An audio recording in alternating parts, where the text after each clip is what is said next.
Everyone thinks they know what Iran is going to do next. The analysts say Iran will retaliate through its proxies, carefully calibrated, deniable. The hawks say Iran is building toward a nuclear test that changes everything. The diplomats say Iran wants a deal and is positioning for negotiations. All of these people are partially right, and all of them are missing the actual plan. Because Iran's next move is not about any single action. It is about a comprehensive strategic sequence that has been years in the making, that is now entering its most consequential phase, and that is designed to produce an outcome that most Western analysts are not even framing as a possibility. Before we go any further, if this kind of ahead-of-the-curve strategic analysis is what you have been looking for, hit that like button and subscribe right now, because getting to the real story underneath the surface narrative is precisely what this channel is built for. In this video, we are going to answer 3 questions. What is Iran's real strategic plan? Not the tactical moves being debated in the news cycle, but the comprehensive long-term sequence that those tactical moves are serving.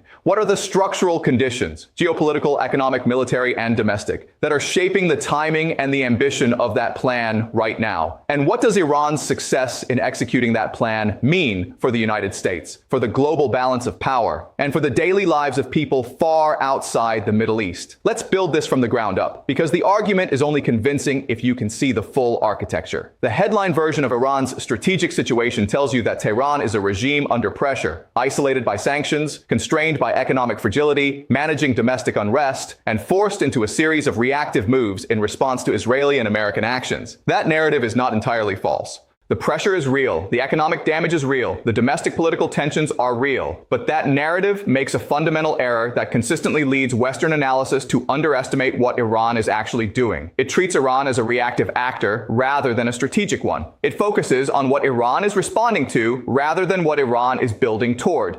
And what Iran is building toward, the actual plan, is something considerably more ambitious, more coherent, and more advanced in its execution than the reactive narrative allows. To understand the real plan, you need to zoom out far enough to see the full strategic time frame Iran is operating on. Not the news cycle, not the quarterly sanctions review, not the next round of nuclear negotiations. The time frame is generational, measured in decades, organized around a set of strategic objectives that the Islamic Republic has been pursuing with remarkable consistency across 9 American presidential administrations, 3 supreme leaders, and countless shifts in the regional and global environment. That consistency is itself a strategic asset. The United States cycles through objectives, administrations, and strategic frameworks every 4 years. Iran's core objectives have not fundamentally changed since 1979. The plan we are about to describe is not new, but it is entering a phase of execution that is qualitatively different from anything that has come before. And that phase is what makes Iran's next move genuinely capable of shocking the world. The prior context is critical here. For the better part of 4 decades, Iran's strategic position was one of managed isolation, contained by American sanctions, deterred from direct military confrontation by American military superiority, limited in its regional influence by the countervailing weight of American-aligned Gulf states and Israeli military dominance. Within that constrained environment, Iran executed a patient strategy of building the non-state military network: Hezbollah, the Houthis, the Iraqi militias, the Syrian relationship, that gave it asymmetric regional leverage it could not achieve through conventional military means. That network was built slowly, expensively, and at significant cost in terms of the sanctions and isolation the network building provoked. But it was built, and it has now reached a level of capability, coordination, and regional footprint that has fundamentally changed Iran's strategic position. What the media narrative tells you is that this network is a liability as much as an asset, that maintaining it costs Iran enormously in economic terms and international standing. What the structural reality tells you is that this network is the foundation on which Iran's next strategic phase is being built. It is not a tactical instrument for managing the current conflict. It is the infrastructure for a regional order in which Iran occupies a position of genuine, durable, structural influence. Not as a rogue state managing proxies from the margins, but as one of the 2 or 3 states that define the terms of the Middle Eastern order. That transition from contained regional disruptor to co-architect of the regional order is the real plan. And the next move is the move that accelerates that transition most decisively. Now let's run the full actor breakdown, okay? Who is involved in enabling, constraining, or responding to Iran's real plan, and what each of them actually wants from the situation. Start with Iran itself, and be precise about the internal dynamics, because the Islamic Republic is not a monolithic actor, and the internal competition between factions matters enormously for timing and execution. The Supreme Leader's Office, the Islamic Revolutionary Guard Corps, the formal government, and the pragmatic technocratic class that manages Iran's economic relationships all have partially overlapping and partially competing interests. What unifies all of these factions, and what constitutes the core of the real plan, is a shared understanding that the current moment represents a strategic opportunity that may not recur. The convergence of American strategic distraction, Chinese strategic partnership, the demonstrated capability of the proxy network, and the advancing nuclear program has created a window in which Iran can make moves that would not have been available 5 years ago and may not be available 5 years from now. The internal debate is not about whether to seize this window. It is about the pace and sequence of moves within it. The IRGC, which has the most direct operational control over the proxy network and the most direct institutional interest in Iranian regional expansion, is the most aggressive voice in that debate. The formal government, which manages the economic relationships and the diplomatic interfaces, is more cautious about the pace of escalation. The Supreme Leader arbitrates between these factions with a consistent preference for strategic ambition combined with operational patience. Move decisively, but never so fast that the move provokes a response that threatens regime survival. China is the second actor in Iran's real plan, and it occupies a role that is far more active and far more structurally important than the standard framing of China as a passive economic partner suggests. What China provides to Iran is not simply oil revenue through sanctions-busting purchases. It provides the strategic backstop that makes Iran's entire plan executable. Without Chinese diplomatic protection at the United Nations Security Council, the international pressure that could force a genuine change in Iranian behavior would be considerably more powerful. Without Chinese economic engagement, the sanctions regime would be more financially crippling than it currently is. Without the implicit Chinese signal that it will not allow the Islamic Republic to be destroyed or fundamentally destabilized, the deterrent calculation that keeps American military options constrained would be less favorable to Iran. China does not direct Iran's strategy, but it creates the enabling conditions without which that strategy could not be executed at its current level of ambition. And China's interest in enabling Iranian strategy is clear and consistent. A Middle East in which Iran is a co-architect of the regional order rather than an American client state is a Middle East in which Chinese influence has more space to operate and American dominance has less. Russia's role in Iran's real plan is more limited than China's, but specific in its contribution. Russia provides Iran with the military technology relationships, air defense systems, drone technology cooperation, the implicit validation of the sanctioned economy through parallel financial channels that enhance Iranian military capability in ways that matter to the execution of specific elements of the plan. The Russia-Iran relationship has deepened significantly since 2022, partly as a function of both countries facing Western sanctions pressure, and partly as a function of their convergent interest in demonstrating that the Western sanctions regime is not the binding constraint it was designed to be. Russia is not a strategic partner of Iran in the comprehensive sense that China is. But it is a valuable tactical enabler whose contributions are specifically targeted at the military capability elements of the plan. The United States, ironically, is one of the most important actors enabling Iran's real plan, not through intention, but through the structural consequences of the strategic mistakes we discussed in previous analyses. The American mistake of treating military superiority as the primary instrument of regional influence has consistently produced outcomes that strengthen rather than weaken Iran's strategic position.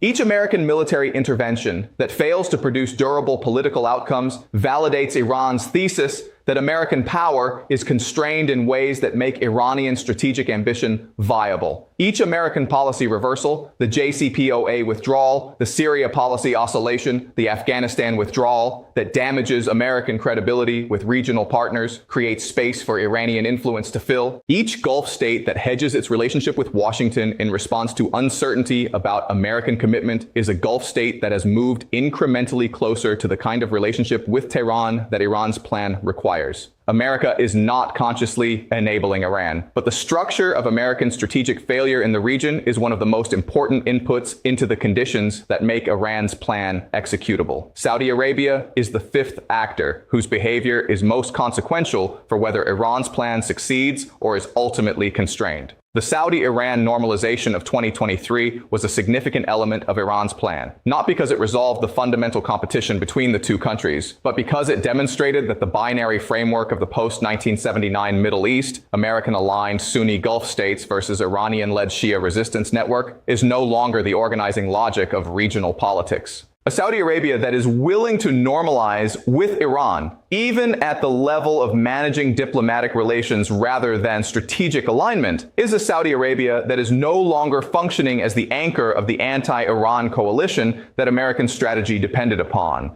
Iran does not need Saudi Arabia to become an ally. It needs Saudi Arabia to stop being the primary institutional vehicle for American-aligned containment of Iranian regional ambitions. The 2023 normalization was a significant step toward that outcome, and the next phases of the plan are designed to consolidate and extend it. Now let's go to the structural facts, the hard realities that both enable and constrain Iran's real plan and determine the probability of its success. Structural fact number one is the nuclear threshold calculation, and it is the most consequential element of the entire plan. Iran has advanced its uranium enrichment program to a point where the distance between its current capability and a weapons-usable nuclear device is measured in weeks rather than years. This is not a new development. The trajectory has been clear for several years, but the significance of where Iran sits on that trajectory right now is that it has achieved what nuclear strategists call nuclear latency, the demonstrated technical capability to produce a nuclear weapon without having actually done so. Nuclear latency is a specific and powerful strategic asset that is distinct from both the absence of a nuclear program and the possession of an actual weapon. A state with nuclear latency can deter attack by maintaining the credible option of weaponization while avoiding the direct political and military consequences of declaring itself a nuclear power. Iran's real plan does not require building and testing a nuclear weapon. It requires maintaining the latency, the credible demonstrated capability, long enough and with enough technical advancement that the deterrence effect of that latency is functionally equivalent to the deterrence effect of an actual weapon. That threshold may already have been reached, and if it has, the entire strategic calculus of the Middle East has shifted in ways that have not yet been fully absorbed by the actors who need to respond to it. Structural fact number two is the proxy network integration level that we have been discussing across several analyses. The network has crossed a threshold from loosely coordinated independent operations to genuinely integrated multi-front strategic capability. The significance of this crossing for Iran's real plan is that it provides Tehran with a menu of escalatory options that no single military response can fully address. The United States or Israel can strike Iranian nuclear facilities.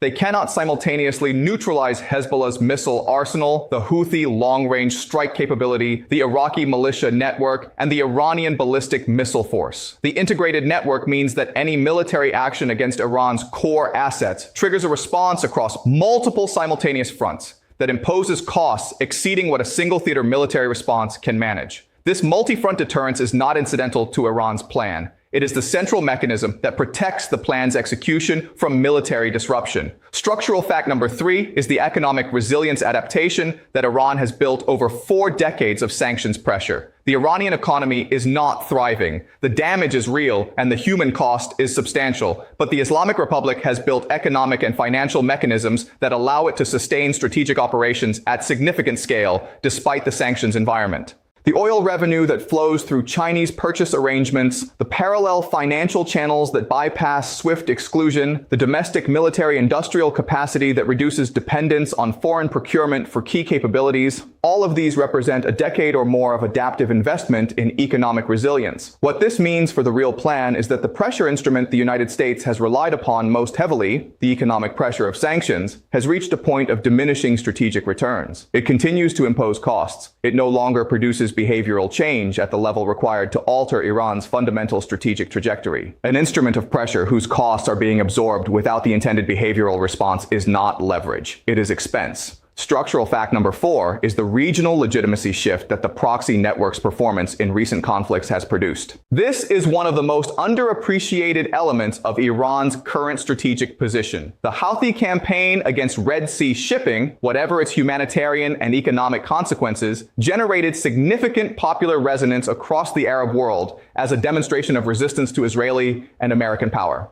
Hezbollah's military performance in Lebanon, despite its enormous cost to Lebanese civilians, maintained its status as the most capable non-state military force in the region. Iranian diplomatic positioning around the Gaza conflict, the framing of Iranian regional activity as resistance to genocide rather than sectarian power projection, has shifted the information environment in the Arab world in ways that meaningfully improve Iran's political standing in the populations, if not always the governments, of key regional states. This legitimacy shift matters for the real plan because durable regional influence requires not just military and economic leverage, but some degree of political legitimacy with regional populations. Iran has been making consistent investment in that legitimacy, and the returns on that investment are becoming visible. Structural fact number 5 is the time pressure asymmetry that gives Iran's plan its urgency in the current moment. Iran is operating with a clear sense that the strategic window it currently occupies, the convergence of favorable conditions we have been describing, is not permanent. American strategic attention will eventually refocus with greater clarity on the Iran challenge. Israeli military pressure on Hezbollah and on Iranian infrastructure in Syria has already degraded elements of the proxy network that took years to build.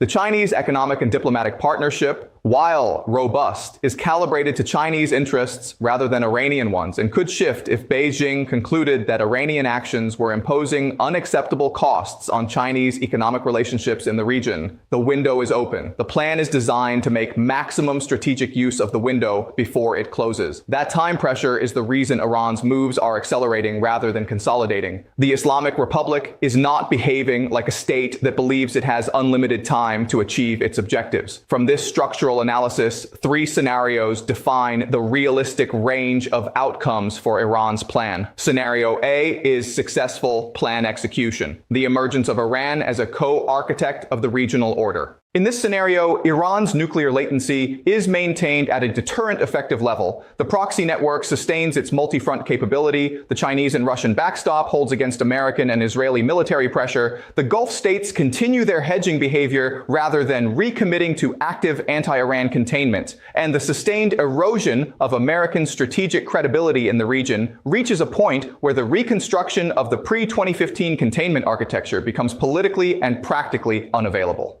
The outcome is not Iranian military dominance of the Middle East. It is something more durable and more difficult to reverse. A regional order in which Iranian influence is structurally embedded in the political, military, and economic architecture of multiple key states, in which American military action against Iran carries deterrence costs that no administration is willing to pay, and in which the terms of regional stability are negotiated rather than imposed by a single dominant power. This is the plan, and the conditions for its execution are, right now, more favorable than at any prior point in the history of the Islamic Republic. Scenario B is partial execution with negotiated settlement. In this scenario, the combination of economic pressure, Israeli military action, and American diplomatic engagement produces a point at which Iran concludes that a negotiated framework, one that gives it significant sanctions relief, accepts some version of its nuclear latency, and implicitly acknowledges its regional influence, is more valuable than continued escalation toward full plan execution. The nuclear deal that results from this negotiation is categorically different from the 2015 JCPOA. It is not a deal that rolls back Iranian nuclear capability to a pre-threshold state. It is a deal that manages threshold capability within agreed parameters. Iran gets economic relief and implicit recognition of its regional status. The United States and its partners get a framework that limits the most destabilizing expressions of Iranian regional ambition. Neither side achieves its maximalist objectives. Both sides accept an outcome they can present domestically as something other than defeat. This is the scenario that the structure of the current situation makes most plausible if escalation is avoided, and it represents, from Iran's perspective, a partial victory that validates the patient strategic approach the Islamic Republic has pursued for decades. Scenario C is planned disruption through military action. This is the scenario where Israeli or American military action, either a large-scale strike on Iranian nuclear facilities or a campaign of sufficient scale to genuinely degrade the proxy network's integrated capability, interrupts the plan's execution at a critical phase. The scenario does not require Iranian defeat. It requires sufficient disruption to the specific elements of the plan: nuclear latency maintenance, proxy network integration, Gulf state hedging, that the favorable window closes before the plan can reach the threshold of irreversibility. This scenario is the one Iran's plan is most specifically designed to deter. And the multi-front deterrence architecture of the proxy network is the primary mechanism of that deterrence. The probability of scenario C decreases as Iran's deterrence architecture becomes more capable and more credible. The direction of travel, increasing Iranian capability, increasing deterrence credibility, decreasing willingness of American domestic politics to support large-scale military action, is consistently in the direction of lower probability for scenario C. The impact of Iran's real plan on the United States and on ordinary people far outside the Middle East is concrete and direct in ways that the abstract language of strategic competition does not adequately capture. The most immediate economic impact is oil market architecture. An Iran that has successfully transitioned from contained regional disruptor to co-architect of the regional order is an Iran with significantly more influence over the conditions of Gulf energy production and export than the current situation allows. That influence does not need to be exercised through blockade or military action to have economic consequences. The market pricing of that influence, the risk premium built into oil prices in an environment where Iranian strategic leverage over Gulf energy infrastructure is higher than previously, translates directly into energy costs that American consumers pay regardless of whether any physical supply disruption occurs. The second impact is the global non-proliferation architecture. If Iran successfully establishes the model of nuclear latency as an effective deterrence strategy, achieving the strategic benefits of nuclear weapons without the direct political costs of declaring nuclear status, it provides a template that other regional powers will evaluate carefully. Saudi Arabia has stated publicly that it will pursue equivalent nuclear capability to whatever Iran achieves. Turkey's nuclear ambitions are not dormant. The proliferation cascade that a successful Iranian nuclear latency strategy potentially triggers changes the global security environment in ways that extend far beyond the Middle East and far beyond any single administration's ability to manage. The third and most strategically significant impact is the demonstration effect for American global credibility. If Iran's plan succeeds, if the Islamic Republic transitions from contained regional disruptor to co-architect of the regional order, despite 45 years of American containment effort, maximum pressure sanctions, military strikes, and political pressure, the demonstration effect for every other state in the world that is evaluating the durability of American security guarantees and the credibility of American strategic commitments is profound and lasting. The message that demonstration sends is not simply that Iran won. It is that patient, strategically coherent resistance to American pressure, backed by the right combination of military deterrence, economic resilience, and great power partnerships, can produce outcomes that the most powerful conventional military in history cannot prevent. That message, heard clearly in Pyongyang, in Beijing, in Moscow, and in every capital that is currently making decisions about how much weight to place on American strategic commitments, reshapes the global balance of power in ways that no single military campaign can reverse. My analytical read on the immediate trajectory: the next 6 months represent the most consequential phase of Iran's planned execution since the founding of the Islamic Republic. The convergence of nuclear latency, proxy network integration, Chinese strategic partnership, and American domestic political constraint has created a window that Iran's leadership is actively working to consolidate. The specific moves to watch are not dramatic individual actions, not a nuclear test, not a single large proxy attack, not a single diplomatic breakthrough.